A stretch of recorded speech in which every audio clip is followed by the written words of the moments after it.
Welcome to the Sustainable Clinical Medicine podcast. I am your host, Sarah Smith. I am a practicing rural family physician and the charting coach.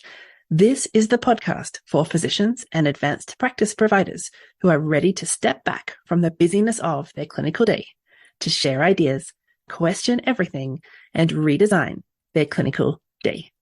We are redesigning clinical medicine to create sustainable clinical days and create time for our lives outside of medicine. Join us for discussions with world experts who are helping design sustainable models of clinical medicine and the physicians or clinicians who have discovered or designed sustainable models of clinical medicine for themselves. Welcome back, everybody. So today we have with us Dr. Dawn Baker, who is a practicing anesthetist, or anesthesiologist, I think is what you called yourself, and also a physician coach working in the space of lifestyle balance and work-life balance. We are very eager to hear from her because that is something that, even though it's been a little weaponized, potentially, that work-life balance phrase. And what I mean by that is sometimes physicians feel like they're pushed into deciding what is work-life balance and why does it have to be a me problem to try and figure this out, and why aren't the systems designed to help us have lifestyle balance?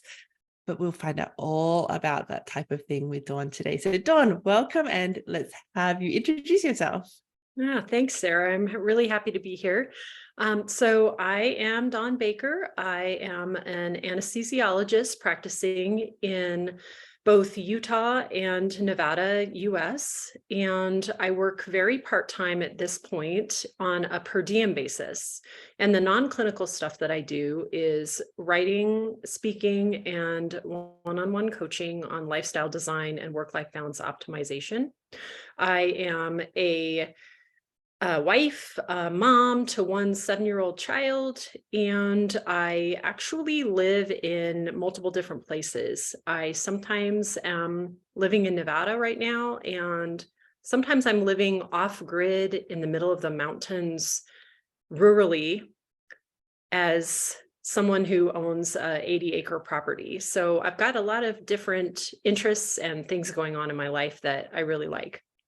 I love this. Were you always this adventurous? I would say that in my adult life, yeah, I've had adventure as a common thread and a core value. I started out doing a lot of rock climbing, and it informed actually me wanting to go into medicine. I'm a second career physician. I used to be an engineer.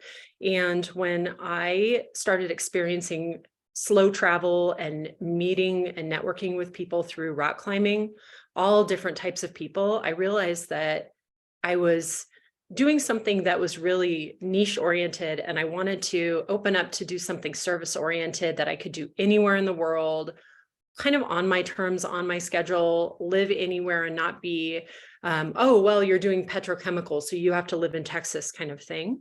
Mm-hmm. And so I continued to do a lot of travel with rock climbing with my husband all throughout my early, kind of mid-20s, early 30s, and went into medicine when I was 28.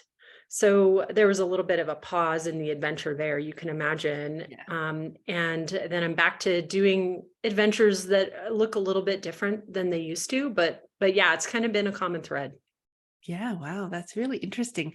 So tell us about you through residency and into anesthesia training when you were kind of stuck, not being able to adventure the way you want. How did that go? How were you feeling when you were there? Yeah, so in the beginning of my medical school training, I really was thriving. I loved it so much. The new learning environment, just learning new things is another thing that I love. It's just a huge common value for me, which is challenge and learning new skills, even if they're not technical or academic. I just love that. I love taking classes and things. And so I really loved medical school. And then I loved internship. But when I got into my subspecialty training, definitely things started to be a little bit harder. About halfway through my anesthesia residency, which is a 3-year period, I started feeling what I thought was symptoms of burnout. Mm-hmm. And at the same time, because of my engineering background, I got very enraptured by an area of medicine that is a particular subspecialty. And it's kind of a cardiac perioperative evaluation that involves a special technology of transesophageal echocardiography. And the different faculty members that had this as their interest were really pushing me to go down this path. And it was really interesting because I didn't realize until later that I was going to end up exactly back where I was, which was in a very niche area. And that was why I went into medicine, was to have a little bit more freedom. Mhm. And so this was going on. And at the same time, I started having symptoms that I thought were burnout. It turns out, to make a long story short, that in the middle of my residency, I was diagnosed with a large pituitary adenoma that I had to have removed surgically. And it was affecting a lot of different things, my performance on my residency. It was affecting my physical health. I was going blind and I wasn't even aware of it. I delayed my own diagnosis. This Mhm. was a process that took about a year. I even spent some time taking off because I thought it was all stress related, what was going on with me. And there were some reasons that the diagnosis wasn't very straightforward. But once that happened, I was able to wake up to the fact that I wasn't taking care of myself, number one. Number two, I wasn't going down the path that I had originally intended in medicine. And I kind of got back onto that path at that point, and then continued my journey to what I call leaning out, basically, in medicine and finding something sustainable for me. Yeah, fascinating. What do you think it was about the residency training that made you question your own health, delay your diagnosis, or delay looking into the symptoms you were having? I'll let you take it from there. What do you think? Well, there are a lot of different factors that play into people having physical health problems, mental health problems, and just basic burnout during their residency training. And one of them, I think the big thing is just there's a huge time scarcity. It Mm, doesn't feel like you have enough time to do basic health maintenance stuff. So even just going to the doctor, mhm, part of my delay in my brain tumor diagnosis was that it was suggested to me that I get a scan of my brain, and I delayed it for months because I was too busy to go and schedule that, or to go. And I ended up going in on a holiday weekend. It was like a Sunday. That was the only time. And I think I even worked the day before that. So there's that issue. And then that also plays into the fact that the time scarcity makes it so that people don't feel like they have downtime to even take stock of what they're feeling, what they're thinking, what they want. And I coach so many physicians that come out and they're like, I know I need to make a change in my work-life balance, but I have no idea what I want to do. Like, I don't mm, even know what I want to do if I have more free time, mm, because we've been operating in this scarcity mode for so long. And then on top of that, there's another factor, which is that we're all inherently high achievers.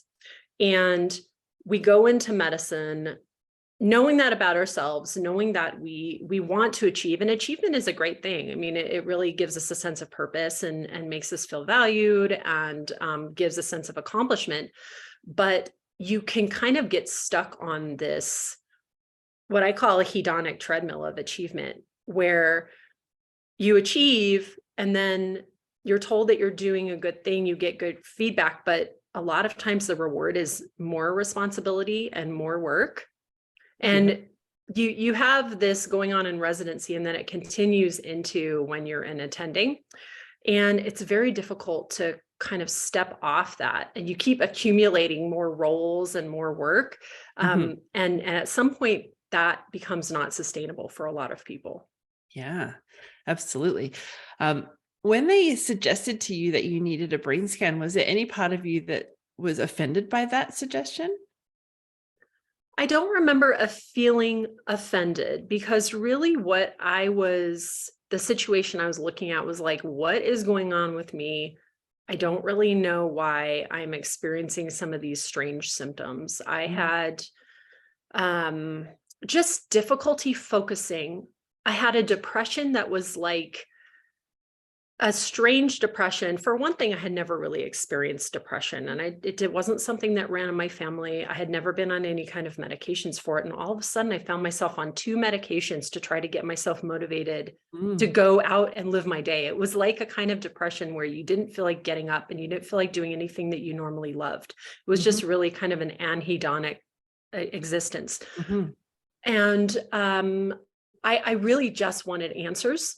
And at first, I was told that it looked like the picture was just all stress induced. And so I did take FMLA before I even got the scan. But what happened was, after I took that, I felt better mentally. I actually researched a lot of different self-care modalities. And that was when I got the idea that I wanted to write a blog and help other physicians find ways that they could care for themselves. This is before I even knew what was going on with me. And then when I went back into clinical medicine, I felt better, like I was saying, but it wasn't like everything was solved.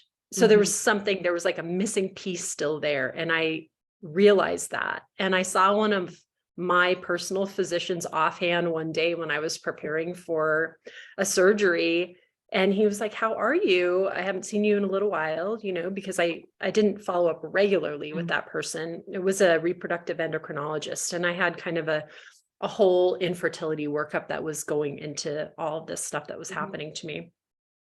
And he said, "I really think you should just get that brain scan. You should just really just rule that out and make sure." And that was when I finally was like, okay, I guess I should do it. But I never really felt offended. It was more kind of like, oh, I don't need to do this. And also, that finances are tight when you're a resident. And I was looking at a big payment related to getting that test. That was the fact that I hadn't met my deductible and, that kind of thing. And so it was like a delay also in that, from that standpoint.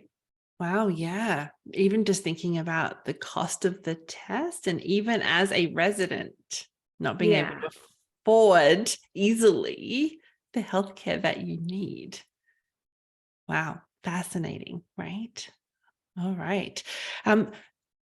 We talk about spotters, somebody who's noticing the things that are happening to you. Was there anyone that you can identify that was kind of, hey, you're not the same as you were. Hey, you're different. Hey, you're struggling. Was anyone in there with you noticing? Were you able to say that there was a spotter? Was it something you were carrying by yourself? I think that my spotter, in the way that you're defining it, was my husband. And there was a little bit of conflict around that. He was definitely the person, and he is the kind of person that will just tell you if you're doing something wrong. He won't keep it to himself. And that is something that I found a little bit difficult about his personality, even before all of this happened. And so I probably did push back there. I definitely hadn't thought about it in the way that you're framing it, but he was that person for me. Now, I did have some help. I mean, I definitely had a counselor that I went to, someone that was involved with the employee assistance program at my hospital. So I had that person. I also had a very good mentor who wouldn't be what I would consider a spotter in your definition, because that person didn't know me well enough. My husband was probably the only person that knew me well enough. Maybe my mother, but she didn't say anything. She held back, whereas my husband didn't. But my mentor was married to an executive coach, and she hooked me up with him. And that was my first coaching experience as a coachee. And it was very helpful, actually, to just have those open-ended questions that helped me to come up with some insights on the path that I was going and what do I really want. And just even spending time to consider that is something that a lot of people do not do unless they hire a coach.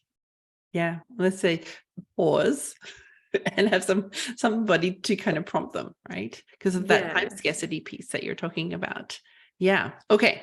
And then maybe your fertility endocrinologist also kind of poke, go get that CT done. Yeah, that's a very good point. I really owe that person. And he ended up dying of a cancer himself later on. I think I was maybe, 5 or 10 years, somewhere in between there, out of residency. And I happened to see him, and he had turned into a patient himself. I saw him in the hospital. I remember making a big point about telling him how much I felt that he really that I owed him, and that the difference that he made in my life. Yeah, amazing, amazing. Okay, so we get a diagnosis and you're still in residency. Now you're looking down the barrel at surgery. How's that going to proceed with residency? How did you go?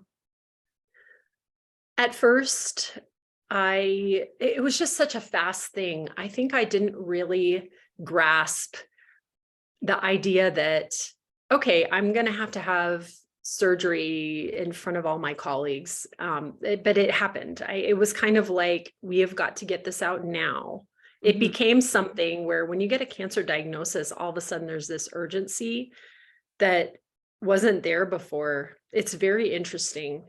And other people that I know that have had cancer have described something like that. And so there's a bit of a whirlwind. Once I had the diagnosis, I was in the chief neurosurgeon's office within a couple of days, facilitated by my program director, and then on the table within a week, getting Mm. this surgery. And so in retrospect, I do think that having the surgery at that same institution where I trained, having people care for me that were my mentors and my superiors, helped me to have this level of separation from caring about what they thought about me, because all of a sudden I had to be vulnerable in front of these people. Mm. And so as part of the treadmill of achievement, there's that external, the perfectionism side, where we need people to see how cool we are and how much of a badass we are. Mhm. And I lost that in that moment. It just went right away. And I think in the long run, that was a benefit rather than something that detracted from my professional path. Okay. Can you elaborate more? So how did that help you? What was different about residency when you got back then, having not had that same level of care, right? I guess is what Yeah. you're saying. Yeah. So part of um, my realizations in my convalescence were it was realizing that I didn't want to go down this high achieving path that I was getting on to doing that very niche specialty in anesthesiology. So I stepped back and realized that my goals now were to finish my residency Mm-hmm. and get a job that looked like something that I could do physically, because I did actually have some issues. I still have a residual problem of having no pituitary gland. So I have to take medications around the clock in order to just kind of have a blood pressure and have a blood sugar and things like that. Yeah. And I knew that that could impact me, especially in things like call. Mm-hmm. And so it just basically, I made my world smaller, Mm. and I realized that I needed to take care of the basics. Mm-hmm. And part of that, coupled with the fact that people at my work had seen me in such a vulnerable position, made it so that I just didn't really care anymore about what they thought of me. Now, I try to help people now in through my coaching and writing and things to get to that point without having some sort of a health scare or like a health crisis. Yes. And I think it's just very helpful in finding your sustainable way of practicing medicine, that you pay attention to yourself and try to step away from what other people are thinking about you and their thoughts on if you're doing what you should be doing in medicine. Yeah, everybody else's opinion about what you should do and not do, and how you should do it and not do it, and what roles and responsibilities you'd be great for and should do immediately. Yes, I made that's my exactly world, what I mean. I made my world smaller. I love that. because you're right. Everything else is bigger, more, adding roles, responsibilities, layers, do this, do that, not do less. Have fun. I even love the comment you made earlier is I went into medicine for freedom. And I'm like, what? Hang on a minute. That's the opposite of the experience of medicine for most people. So I'd like you to go there for a moment and say, what was it about medicine that looked like freedom? Because that's kind of what I would, as people come through medicine, they're like, I feel like I'm trapped.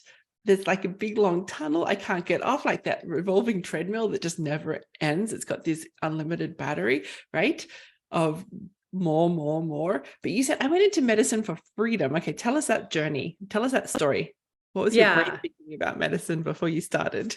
Yeah, I think a lot of people don't view it in the same way if they haven't had another career beforehand. Right. But when you do something like what I was doing, where I had a specific interest in engineering, you get pegged into working for specific types of companies, doing specific types of jobs, and living in a very specific type of place. For instance, I did a chemical engineering degree. Okay, well, I could go into petrochemicals. Well, I'm going to live in Louisiana or Houston. I could go into biotech. Okay, I'm going to live in San Jose. Or, I'm going to do semiconductors. All right, well, I have to live somewhere where there's like fabrication facilities, and it's like these 4 big cities. So you really get pegged into living in a specific place. And through back to kind of my roots in rock climbing and the adventure aspect, I really sought to have a job where I could do it anywhere. And so the way that medicine looked like freedom to me in that sense was that there are sick people everywhere. There are lots of different kinds of practice situations. There's big hospitals, there's clinics, there's rural medicine, there's living in a foreign country and doing medical missions. That there are so many different places, and there just is a need everywhere. And so there was that aspect of it. And then also, I think nowadays people are definitely dispelling the myth that doctors have financial freedom from the get-go. But when you're looking at it as an outsider, that is an aspect that you see, which is that typically doctors have high salaries. And so there is a path to financial freedom there if you can take that. Now, you don't necessarily see the side of the, high student loans that a lot of people are experiencing nowadays. But back in the 90s, late 90s, which is when I was kind of going through this scenario, things did look a little bit different than they do now. Yeah. I still find it fascinating. You came from an adventurous spirit. You've got this outside view of medicine that I could take these skills anywhere in the world.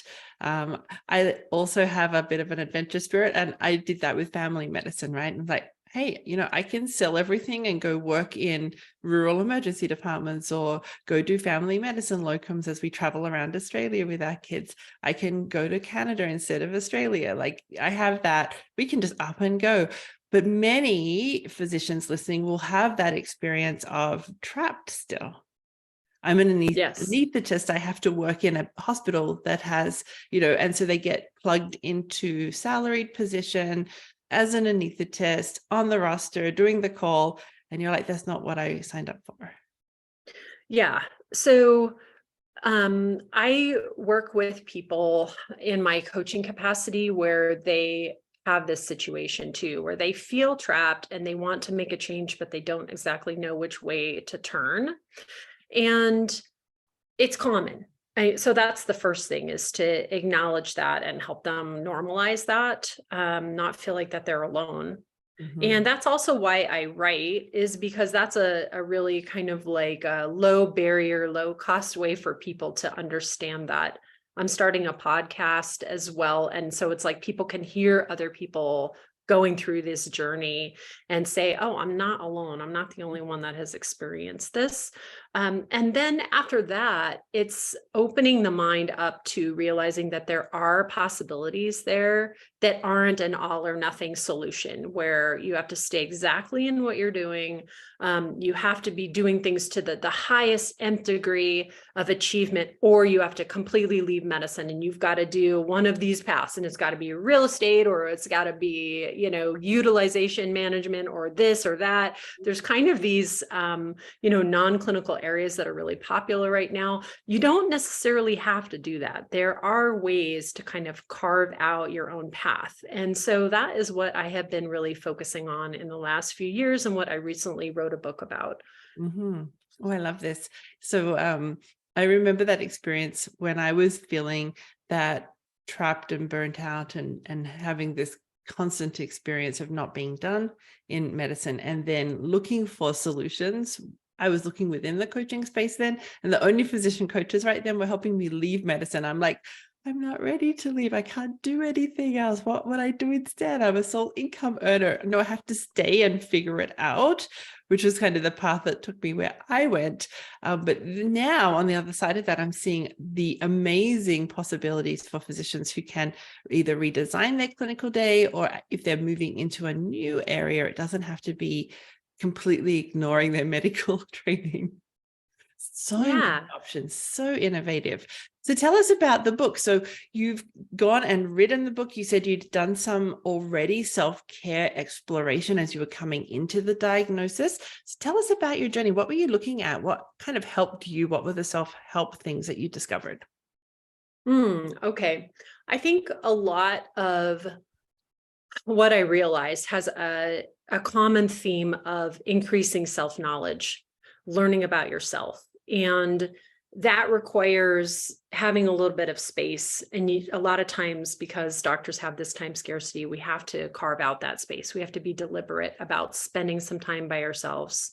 And it doesn't have to be huge time. You don't have to, go away for a month, although that it could be a possibility. You don't even necessarily have to do something where it looks like a lavish retreat that is going to be very spendy or take, multiple days by yourself. I mean, you can start out by taking little snippets of your day and just spending time alone. We can all take even, 10, 20 minutes and do that and think and journal. I did a lot of journaling. I love writing though, so journaling works for me. I have had clients where they hate journaling. And so I do actually encourage them to use dictation apps and things like that and try to journal.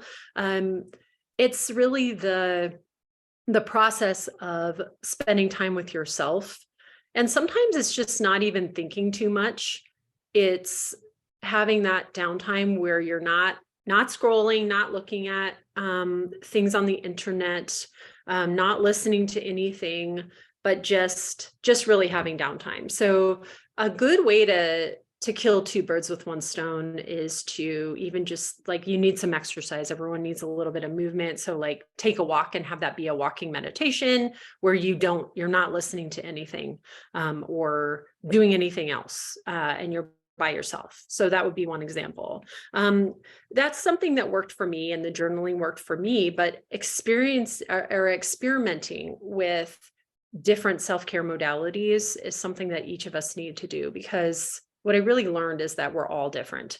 We're going to all respond differently to different self-care regimens. And also we all need different levels of kind of downtime versus busy time. Some people really thrive when they're super busy and they have their hands in a lot of different things, and some people don't. And I learned that about myself, that I needed a little bit more of a simple kind of existence.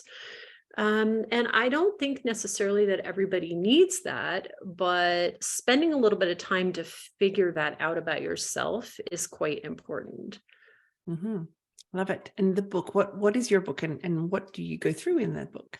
Yeah, so my book is called Lean Out, a Professional Woman's Guide to Finding Authentic Work-Life Balance. And it's really the aspect of, let me step back. The first part of the book, and this is where the title comes from, is refuting some of that lean in type culture that's been instilled in the women professional space. And it's written for not just physicians, but other types of professionals nowadays, where it's like, go, go, go, do as much as you can. And you've got to get in the C-suite or you're not doing the right thing. We need more women leaders.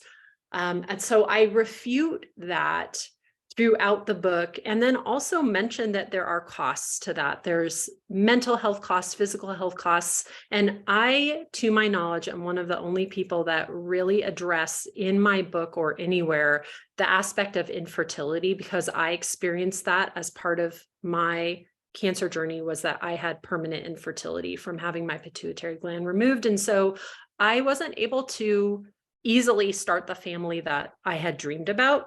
Mm-hmm. And a lot of us want to have a family and we want to have a career. And so if you don't really pay attention to that aspect and the family building aspect soon enough, you can miss your fertility window.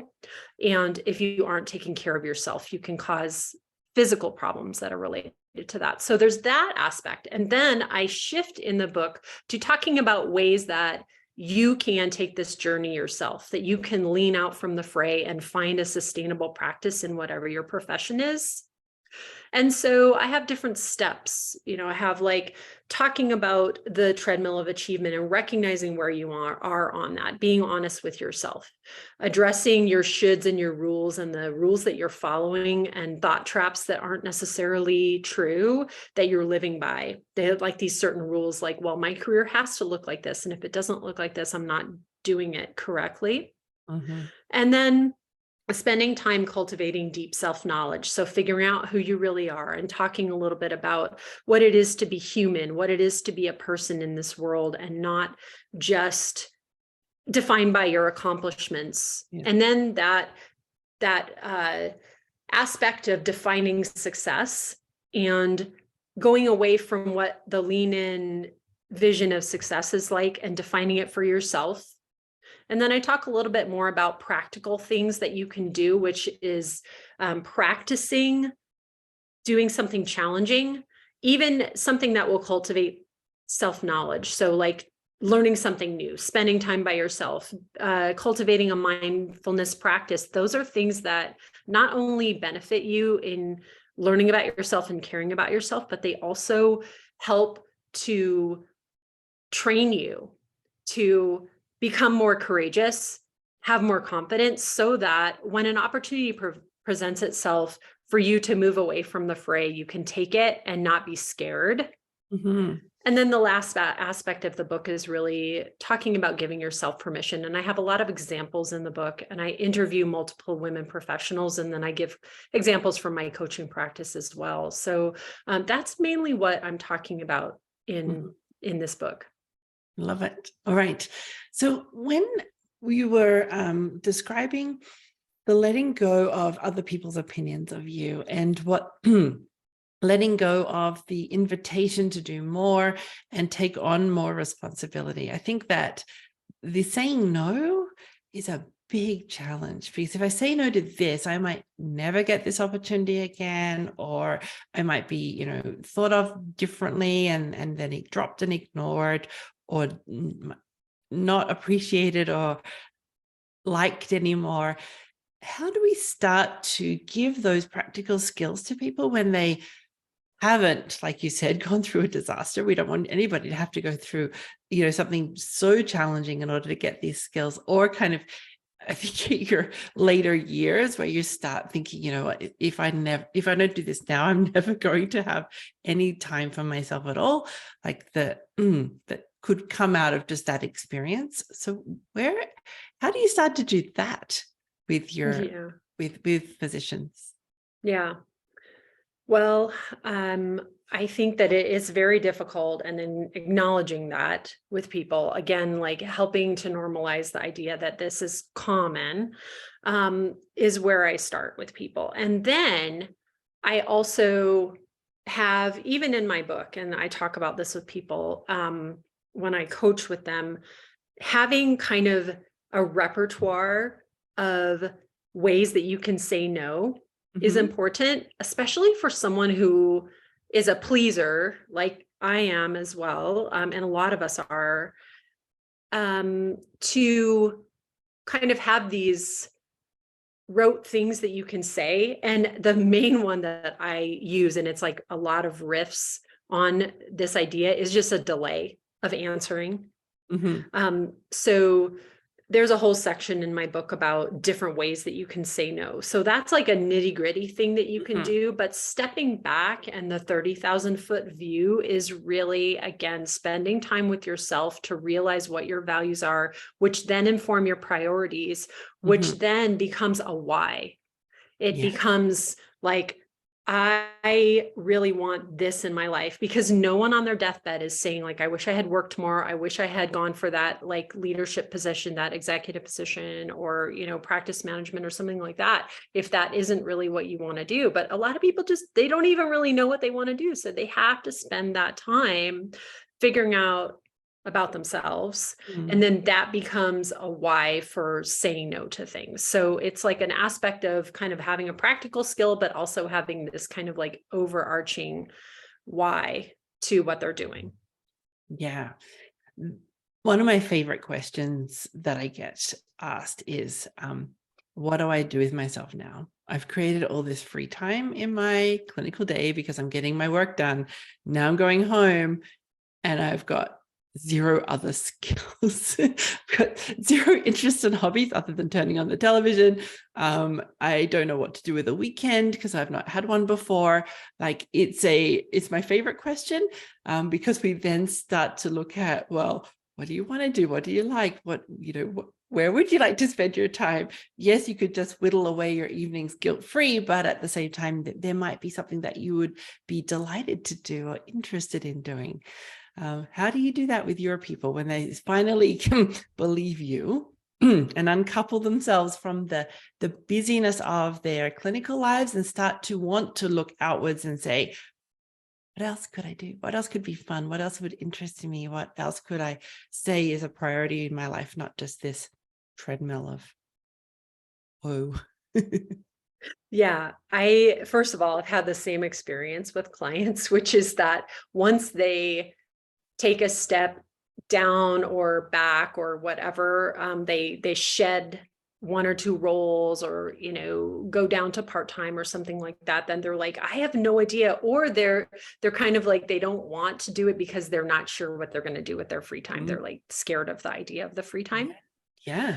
So I have had this experience as well. And then the other aspect I get is they're changing a little bit. And then there's an imposter syndrome that comes into that of like, can I actually do this new thing, or, pivot to this other role, or that kind of thing. So both of those things come up commonly.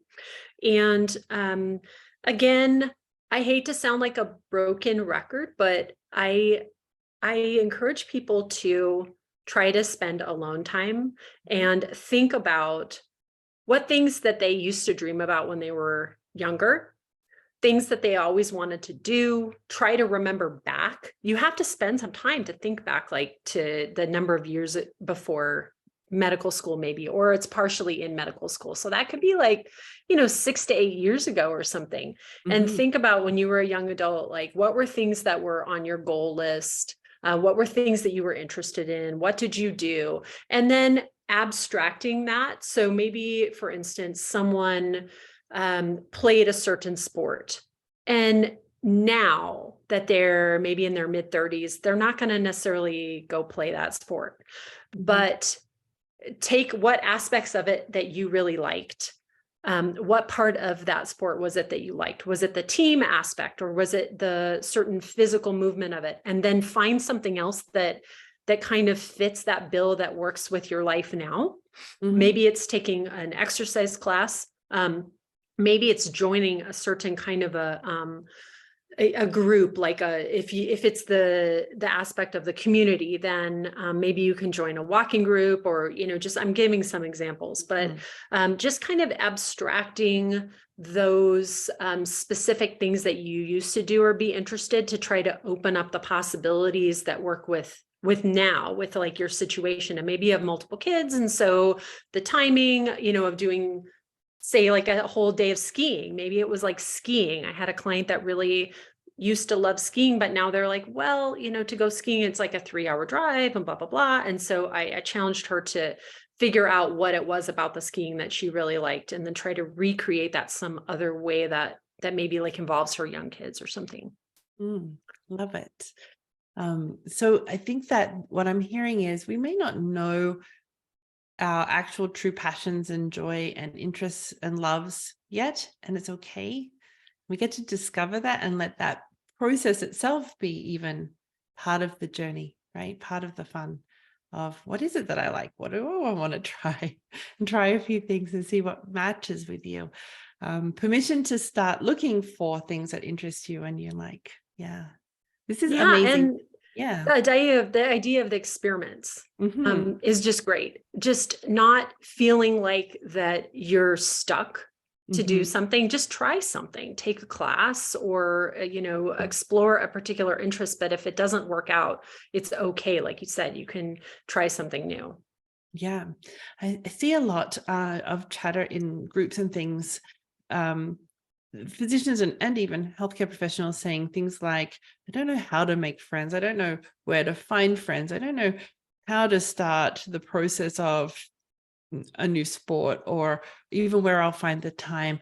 I don't know if I can say yes to that because I'm not sure if I can arrange my schedule in order to create that. And feeling very stuck. Yeah, absolutely. I see that a lot as well. Mm-hmm. Yeah. So I think this is the permission to let it be messy and to go and figure out, how could I, if I wanted to, do something new or add something different that could be for me? And is that okay? Yeah, absolutely. Yeah. So if people are um looking, so they're in their job right now, or they're in their residency right now, and they're feeling that constant treadmill, lean in, more responsibility, more. They feel like they're getting everything taken from them and there isn't anything for them. Where would you suggest that they start? What is the kind of, from their point of view, how would you help them to start? Hmm. That's a really good question. I think normally, by the time that I get a client, they either have initiated a change or they have, they've identified the thing that they want to change, or they have actually initiated the change, like they are looking at a job change already. Sometimes it's choosing, like, well, I'm leaving this one and I know I'm leaving this one because of X, Y, and Z, but now I don't know where I want to go. Mm-hmm. As far as, so what I think you're referring to is like when you don't even know, you're like back a step from Mm-hmm. that. Yeah. Um, it's a difficult question. I think that I like to start people off, regardless of where they are, with doing just a very simple exercise of trying to figure out what their values are. And it sounds cliche and it sounds simple, but if you haven't ever taken the time to just look at an entire page of words that are values and identify what resonates with you, it can be very powerful and very valuable. And so that is usually one of the first exercises I do with people. And even when I was doing, in the past, I have done very particular infertility journey coaching on a group and a one-on-one basis. I had people even then do that as kind of the first step, because it informs the Mm. next step, which is like, okay, these are my values. So then these should be informing my priorities.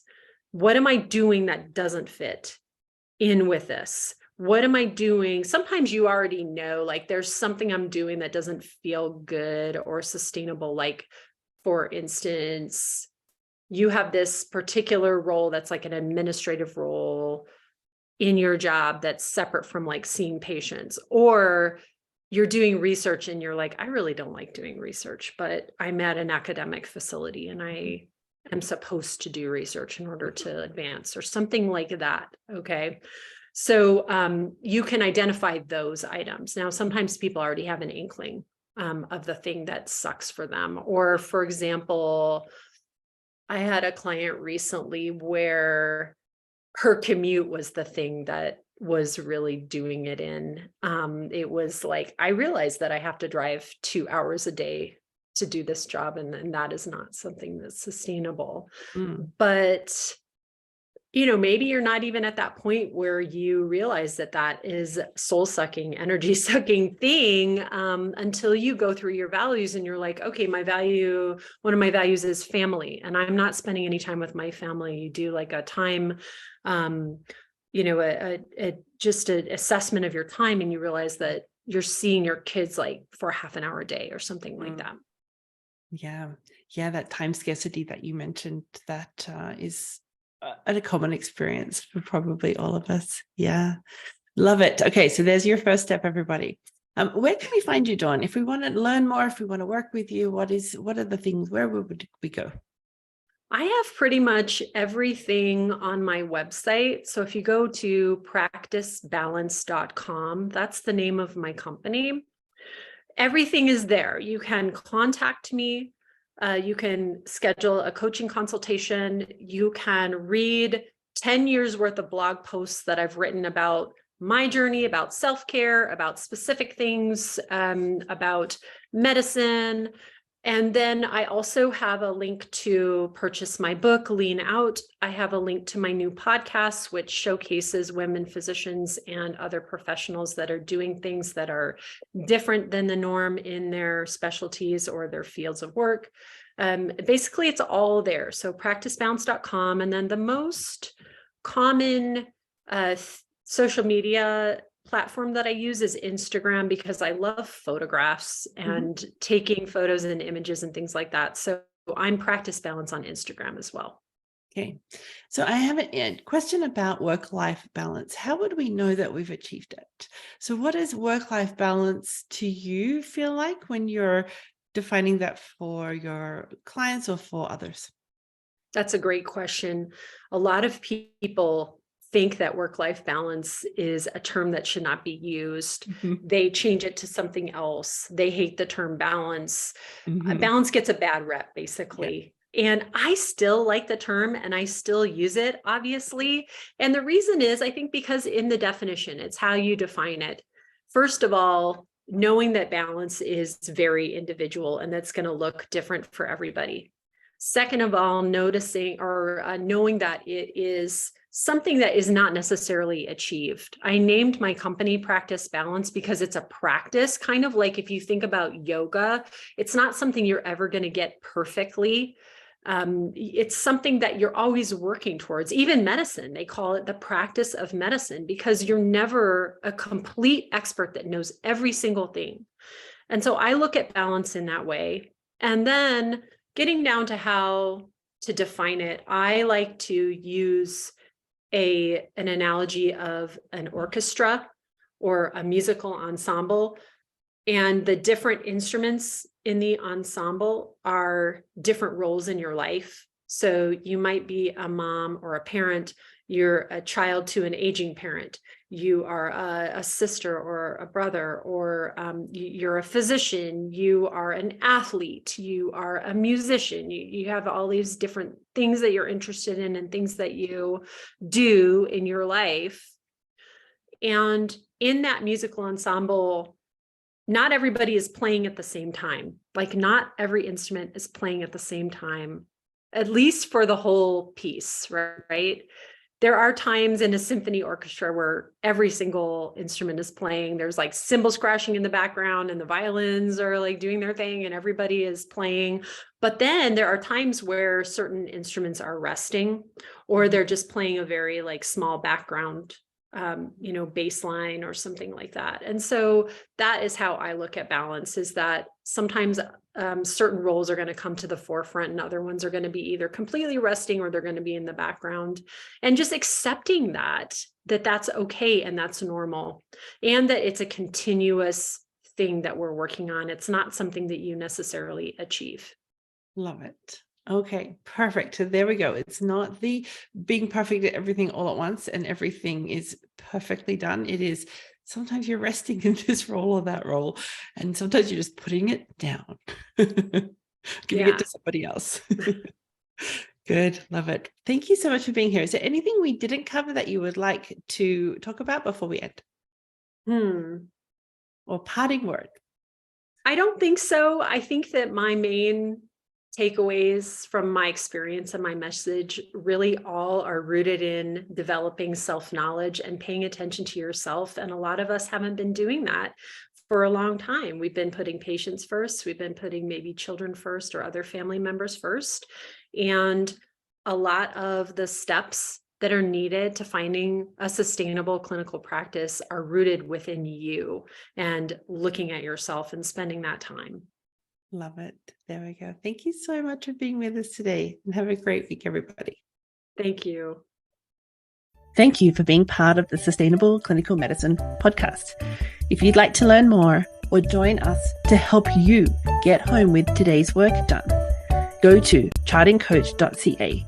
There you'll find all the information on the premier Lifetime Access Charting Champions program that is helping physicians get home with today's work done, with all the proven tools, support, and community you need to create time for your life outside of medicine. We would love to see you there. Until next time, thanks for listening.